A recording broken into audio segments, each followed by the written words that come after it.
The air is thick with the stench of sweat and fear, so heavy it clings to your skin. The sound of boots on gravel echoes in the cold night, sharp and merciless. You can feel the tremor in your body, but you dare not show it. Around you, 100 faces, some familiar, some strangers, are just as lost as you are. But unlike the others, you know the truth: this is no accident. This is no mistake. You are here for one reason: to disappear. But you refuse. You are the girl who should have been erased. The girl who should have been crushed under the weight of their hatred. You saw the gas chambers, heard the screams. You saw families torn apart, lives destroyed, all in the name of something you couldn't understand. The air was filled with the sound of death, but through it, you found the strength to breathe. You should have died that day. The others did. But you survived. Years later, you stand in a courtroom, a world away from that nightmare. You are no longer the girl in the barracks, the one who trembled in the cold, the one who feared the click of the guard's boots. You are a woman now. A survivor. And now, you speak, not for yourself, but for the millions who were silenced forever. You don't seek revenge. You don't need to. What you seek is something far more powerful: the truth. And with it, you will make them listen. You will make the world hear you. The truth is your weapon. And with it, you will have your justice. The world she once knew was calm, a place where the streets were lined with vibrant colors, the smells of fresh bread and flowers drifting through the air. Her childhood was simple, untouched by the darkness that was yet to come. The laughter of children echoed through the cobblestone streets, families gathered in their homes, sharing meals, stories, and traditions passed down through generations. Her father, a man of pride, worked in a small shop at the corner of the street, exchanging goods with neighbors and strangers alike. Her mother, full of grace, ensured the home was warm with love, the scent of freshly baked challah filling the kitchen as she prepared for the Sabbath. Their world was one of rhythm, a rhythm they had come to know so well, one that told them they were safe, that they had a place in the fabric of society. The Jewish community was tight-knit, and her life was filled with the usual joys. School days, laughter-filled evenings with cousins, and religious rituals that gave them a sense of belonging. She had no reason to believe that this peace would one day turn to ash. At the time, Europe was still a place where people moved freely, where children were able to play without fear of the future. It was a time before the Nazis' rise, a time when her only concerns were learning how to ride a bike without falling or debating with her friends about which game to play next. But as the years went on, the world began to shift. The peaceful streets of her hometown slowly began to lose their vibrancy, the comforting hum of daily life drowned out by the first whispers of hatred and fear. The radio broadcasts grew darker, filled with rhetoric that she didn't fully understand, but felt nonetheless. Political shifts had already begun to echo across Europe, and as Nazi propaganda spread, so too did its toxic message. At first, it was small, unnoticed, a sudden comment, a slight glance, an awkward conversation. But over time, it grew louder, more insistent. It was not enough to just be Jewish anymore. Soon, that simple fact became enough to mark you as an enemy. You were no longer seen as an equal, but a threat. You could feel the change in the air, like a storm on the horizon, waiting to break. What had once been familiar now felt foreign. Neighbors who once smiled at one another, shared moments of joy, now walked with their heads down, avoiding each other's gaze. There were the first signs, the mandatory identification cards, the new laws, the sudden disappearances. Whispers turned to shouting, accusations to actions. The signs were everywhere, but they were too subtle to grasp, too slow to react to. It wasn't just the language of the streets that had changed, it was the language of the world itself. Her life in the Netherlands had been a life of comfort, a life that had, up until then, known no real threat. There, in the quiet corners of Amsterdam, the rhythm of life had kept its peace. But it was a fragile peace. What had been a free and open society quickly grew cold, as if the warm, familiar faces of the world around her had turned away. The Nazi invasion of the Netherlands was swift, brutal. The government, once neutral, was now under Nazi control, and the streets once filled with the sounds of children laughing became haunted by the heavy boots of occupying soldiers. The familiar faces of neighbors and friends began to fade away, replaced by uniformed men whose eyes betrayed no compassion. Her family, like so many others, found themselves caught in a web of laws, restrictions, and fear. No longer could they move freely, no longer could they speak without fear of repercussions. The world that had once seemed so secure, so filled with possibility, now felt like a cage. The changes weren't immediate, they crept in slowly, but when they came, they hit with the force of an avalanche. By the time she was old enough to truly understand, it was already too late. The Netherlands was no longer a sanctuary, but a place of growing darkness. With every passing day, life became more dangerous.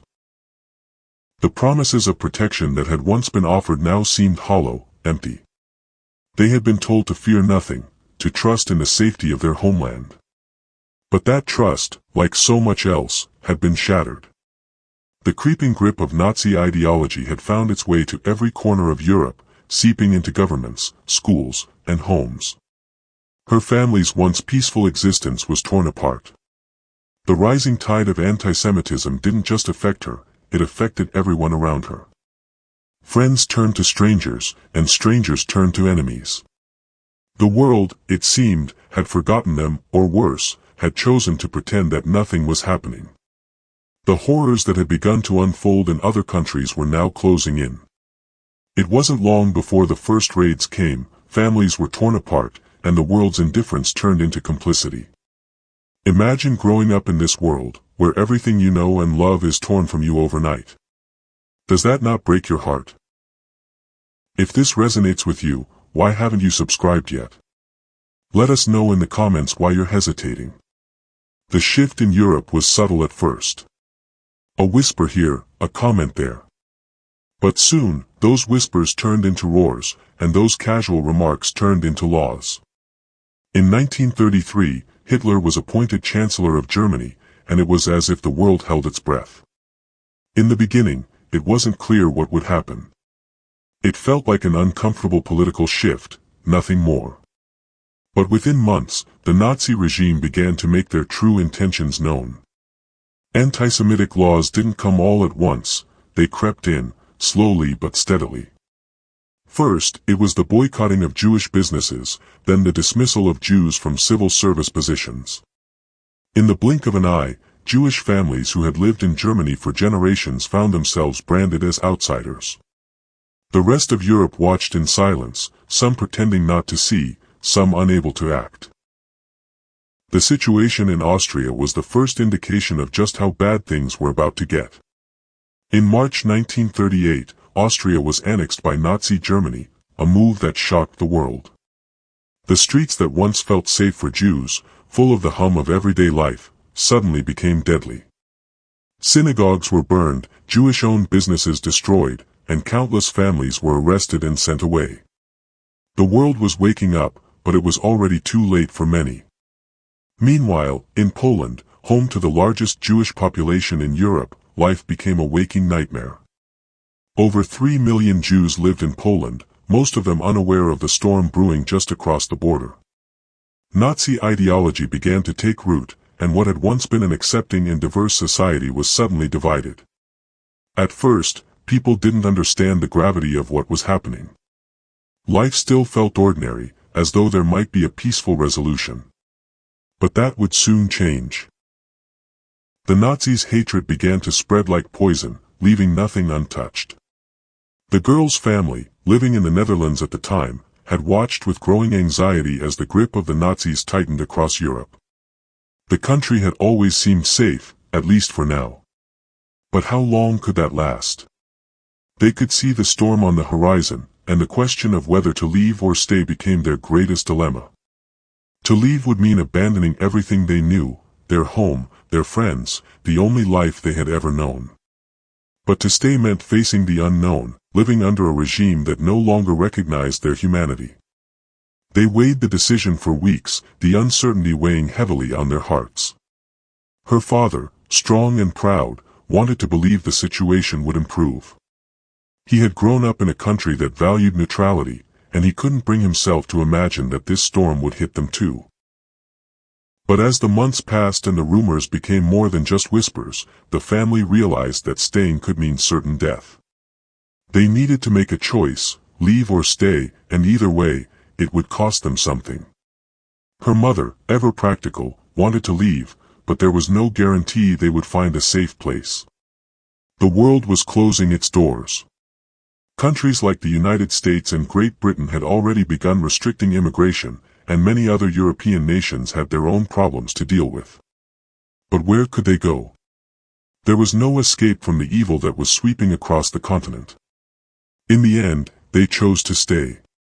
It was a choice driven by hope, a hope that the situation would resolve itself, that the world would wake up in time to prevent the full horrors of the Nazi regime. But as the Nazis' hold on Europe grew, it became clear they had made the wrong decision. The storm wasn't coming, it was already here.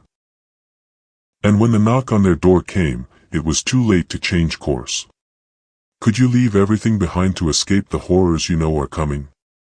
If you can relate to this story, don't just watch, subscribe, or lament in the comments why you're still not part of this community. The storm broke in September 1939. The distant rumblings that had seemed so far away, an invisible shadow on the horizon, suddenly became real. The invasion of Poland was swift, brutal. Within days, the Nazis swept through Europe, their war machine unstoppable. The world, it seemed, had already been shattered. In the morning the news reached her family, the reality was undeniable, the war had begun. The dream of a peaceful Europe was gone. The Nazis were no longer just neighbors, they were a threat. They were everywhere. The Netherlands had long been seen as a neutral country, untouched by the madness that had consumed other parts of Europe. But now, there was no escaping it. The German forces marched into their cities, and with them came the unrelenting grip of Nazi control. Soldiers filled the streets, their boots striking the cobblestones with cold authority. At first, the changes were subtle. It was in the air, in the way people avoided eye contact, in the nervous whispers behind closed doors. But soon, it wasn't subtle anymore. The laws became stricter, the restrictions more severe. Jewish families were forced to wear yellow stars, marking them as outsiders. They were no longer allowed to gather in parks or walk the streets freely. No longer could they sit at the same tables as their neighbors.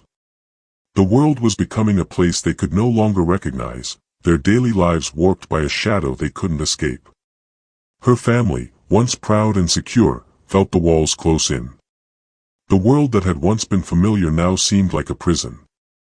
It wasn't just the Nazi soldiers marching through their streets, it was the cold indifference of the world. The silent compliance of those around them. There was no refuge, no safe place. Their only choice now was to survive, to cling to each other as they had been torn from the world they knew. Every day was a struggle against despair, but still, they hoped. They couldn't fathom what was coming. No one could. Then came the knock. The soldiers arrived at their door in the dead of night, their faces emotionless, their orders final. Her father tried to resist, tried to keep the family together, but it was no use. The soldiers didn't care about pleas or protests. They had a job to do, and it wasn't about humanity, it was about destruction. The family was torn apart in an instant. The last moments in their home were filled with chaos, with desperate attempts to gather a few belongings, to hold on to anything that could remind them of who they once were. But it was pointless. It was too late. They were herded into the back of a truck, packed like cattle, herded toward a fate they couldn't yet understand. The journey to the concentration camps was hell in itself. They were stuffed into cattle cars, the same kind that had once carried livestock. The wooden floors were slick with the sweat of the packed masses, the stench of fear rising with each passing mile. There was no room to move, no room to breathe. The air was thick with the smell of urine and the stench of bodies pressed together.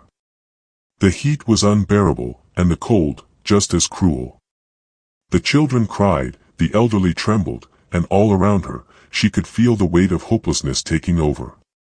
There were no answers. No one knew where they were going. They only knew they were going somewhere far away, somewhere worse. The screams of those already broken by the journey filled the air, mixing with the silence of those too afraid to speak. Days passed before the train finally stopped. The gates of Auschwitz loomed before them, monstrous and cold. Her eyes burned from the smoke rising in the distance, the haze of fire and death hanging in the air like a warning. But it was too late. The door to the cattle car opened with a deafening clang, and they were pushed out into the harsh light. The air was freezing, but the cold was nothing compared to what they were about to face. The selection process was swift, brutal. There was no time to comprehend what was happening. No time to say goodbye. Families were torn apart in seconds. The weak, the elderly, the children, they were sent one way, to the gas chambers. The rest, herded like cattle, were sent to work. No more names, no more identity. They were nothing but numbers now. A string of digits tattooed on their arms would become their only marker in the world. In a moment, everything she had once known, her family, her home, her very existence, was reduced to nothing more than a number on her skin. No name. No past. Just survival. Auschwitz was not a camp, it was an engine of destruction, designed to break the human spirit in ways no one should have to endure. They were not just prisoners, they were laborers, machines in the Nazi war machine, their lives deemed expendable. Every day, they worked until their bodies couldn't take it anymore, until they fell, exhausted and broken. No one cared. They were worth nothing to the guards, nothing to the world. The air, thick with the smell of burning flesh, seemed to close in on them, suffocating them not only physically but psychologically. How could you survive this? Could you? If this video is moving you, it's time to act, subscribe to stay informed, or share why you're still unsure in the comments. Make your voice heard. Inside Auschwitz, the world was designed to break you.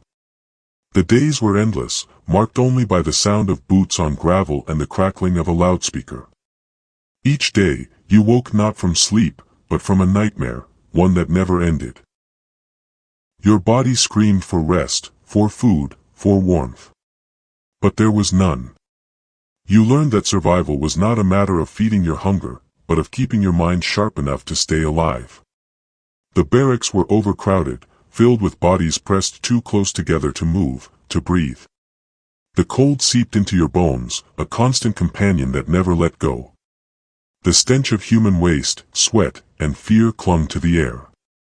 But that was just the beginning.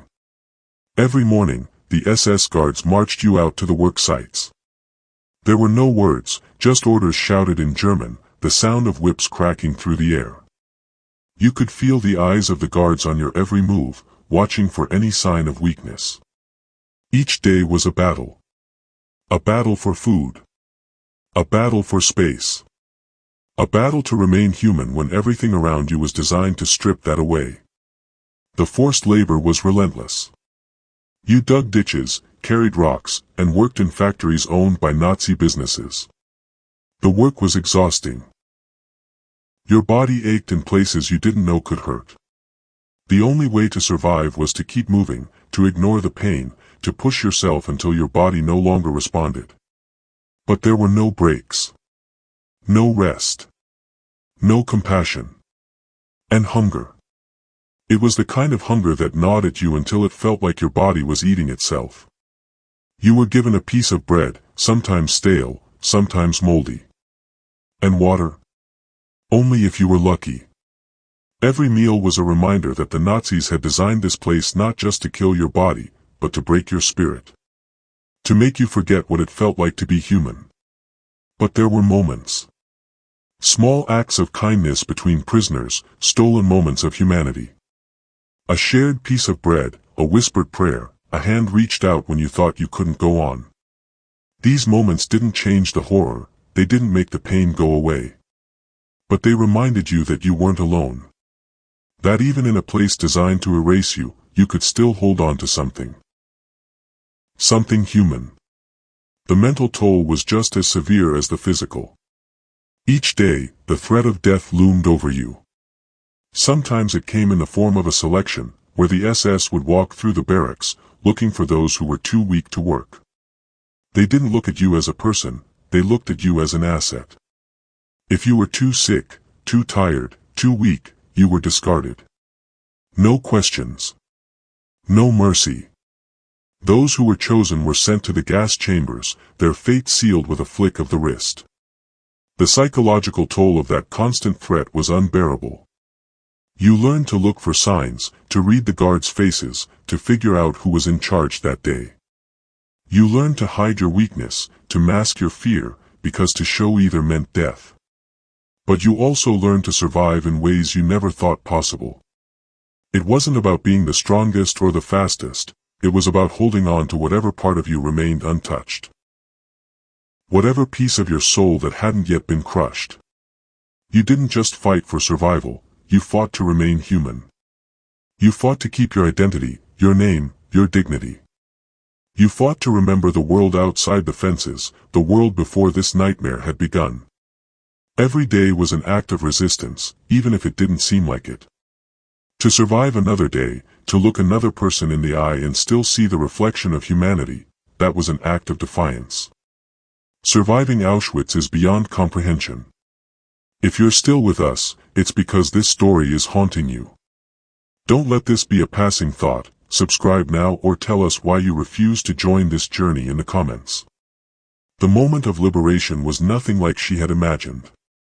It was not the joyous reunion of a war-torn world finally at peace, it was confusion, disorientation, and disbelief.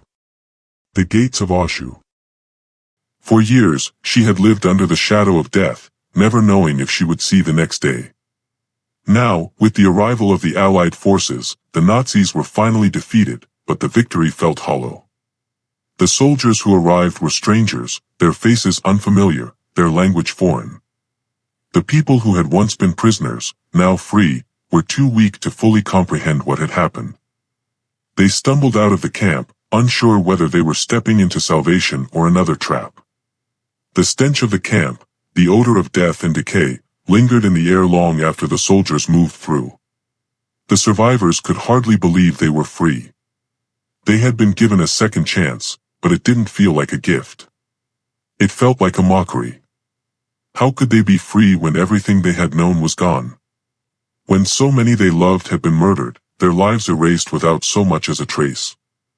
The realization slowly began to sink in. Her family was gone. Her home was gone. Her world. The world she had once known, had vanished in the blink of an eye. What was left was a barren landscape, both literal and metaphorical. Jewish communities, once thriving and vibrant, had been decimated.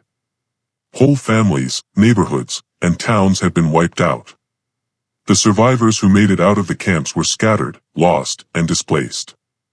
They were now the ghosts of their pasts, trapped in a world that had turned its back on them. Europe was no longer the place they had once called home. It was alien, cold, indifferent. What was left for them? The war had ended, but the pain had not. Anti-Semitism was still rampant in many parts of Europe, and the same hatred that had driven the Nazis to destroy them was now being directed toward them once again. The world had not learned its lesson. Survivors who returned to their homes found that their houses were occupied by others, their belongings stolen, and their very existence denied by those who now held power. Some were met with hostility, violence, and rejection. The survivor had no place in this new world. Her journey was not over, it had just shifted. Liberation did not erase the trauma, it exposed it. It was not the end of her suffering, but the beginning of a new kind of battle. She had survived the gas chambers, the death marches, the forced labor. But now, she had to fight a different kind of fight, the battle to reclaim her life. There was no roadmap for recovery. No instruction on how to rebuild a life after having lost everything. The psychological scars ran deeper than the physical ones. The trauma of the Holocaust didn't simply disappear with the fall of the Nazi regime, it haunted the survivors, following them like a shadow, even as they tried to rebuild. For the survivor, the world was no longer a place of possibility. It was a place filled with ghosts, both real and imagined. The faces of the dead were never far from her thoughts, and the pain of losing everything, of losing herself, never left her side. There were no answers to the questions she carried. How do you rebuild from nothing? How do you find hope when all you've known is despair? The displaced persons camps offered no real solace. They were temporary homes, crowded, grim places where survivors could find food, but little else. Many were left searching for family members who had been lost, their names posted on bulletin boards, hoping for a miracle that never came. The harsh reality was that survival didn't mean recovery.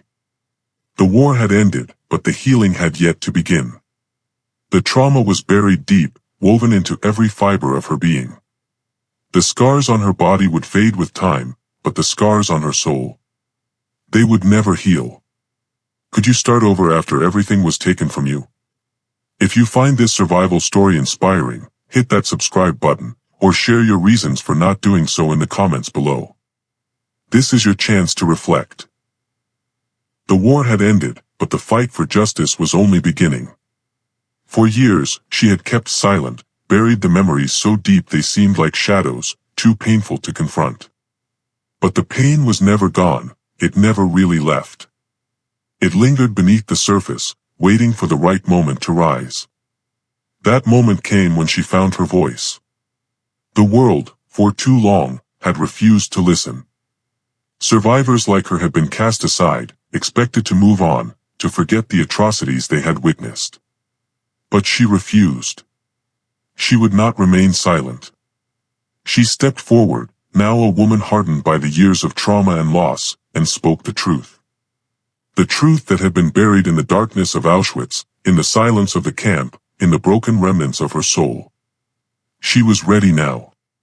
She would testify. Not just for herself, but for all those who could no longer speak. For the millions who had been wiped away in the name of an ideology, in the name of hatred. She would bear witness. The Frankfurt trials, held between 1963 and 1965, were her battleground. It was there, in the courtroom, that she would come face to face with the very people who had torn apart her world, the ones who had turned her into a number, a faceless slave in their twisted empire. The Nazis who had once held power now stood in front of her, no longer in control, no longer the ones who commanded fear. She was no longer the trembling girl in Auschwitz, she was a woman, and she had come to reclaim her voice. But the emotional cost of testifying was unimaginable. Every word she spoke, every memory she dredged up from the depths of her mind, felt like a knife cutting through her once more. It was not just the physical horror she had endured that she relived, it was the emotional toll of witnessing humanity at its worst. She was forced to remember the faces of the guards, their cold, indifferent eyes as they carried out their orders. She remembered the fear in the faces of the other prisoners, the smell of burning flesh, the sound of the gas chamber doors closing. Each memory was a wound that never healed. Testifying wasn't about revenge, it was about justice.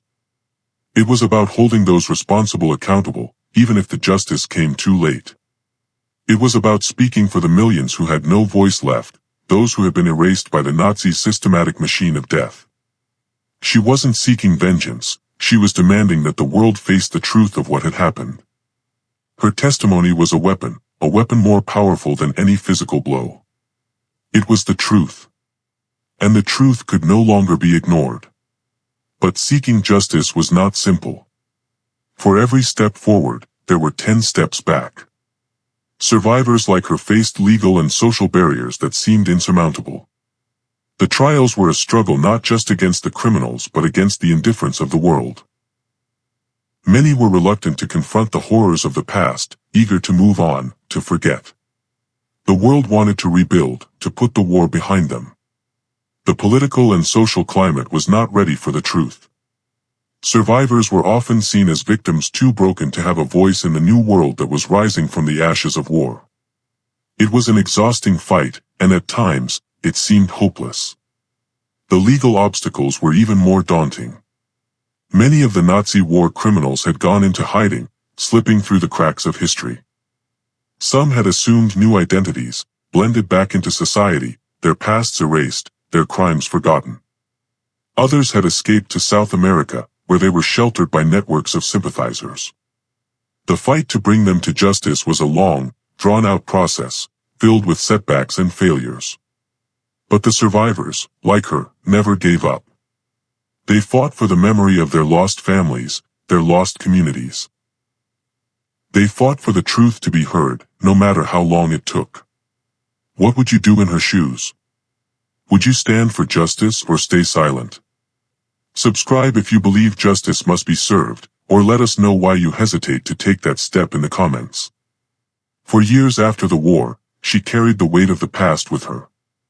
She could never truly escape the ghosts of Auschwitz, the faces of the lost, the unbearable silence that followed them.